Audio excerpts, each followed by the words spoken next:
আমি তেল দিয়ে আগে আলুটা ভেজে মানে কালো জিরা সম্বাদ দিয়ে আলুটা ভেজে নিয়েছি, এই যে তেলে ছেড়ে দিয়েছি।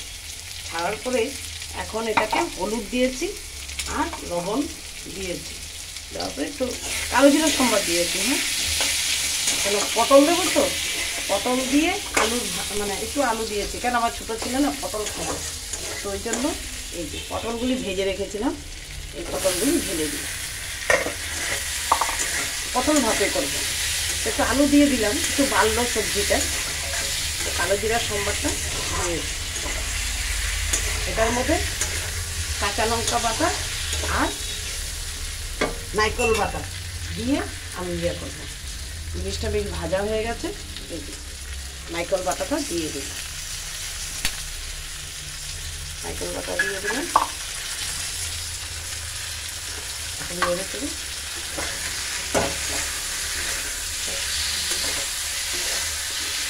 খুব স্বাদ লাগে। হ্যাঁ, রুটির সাথে পরোটার সাথে মানে অমৃত খাবার।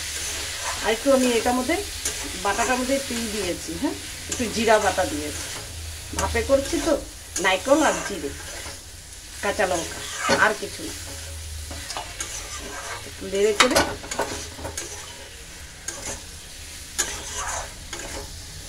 একটু একটু গন্ধ একটু গন্ধ বের হয়েছে, গন্ধটা খুব সুন্দর নারকেলের আর কাঁচা লঙ্কার গন্ধ বেরিয়ে। রান্না করলে তো সুগন্ধ বাইরে হয় না, এইভাবে লাগা দিয়ে এটাকে জল দেবো একটু।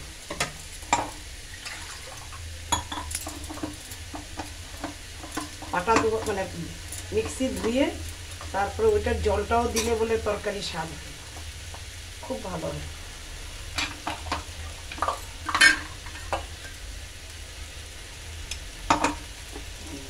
তেল ছেড়ে দিয়েছি, একটু তেলটা ছাড়লে পরে জলটা এইভাবে গ্যাসটাকে একটু বাড়িয়ে,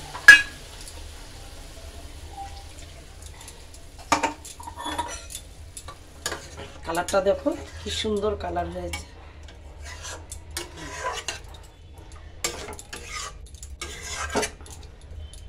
এখন এটাকে ঢেকে দেব, ঢেকে দিয়ে আমি অন্য আরেকটা সবজির জোগাড় করব।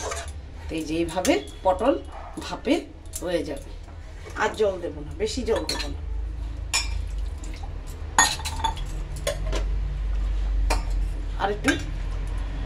আর একটু দিয়ে দে। হ্যাঁ, ব্যাস ব্যাস, আর দিতে হবে না।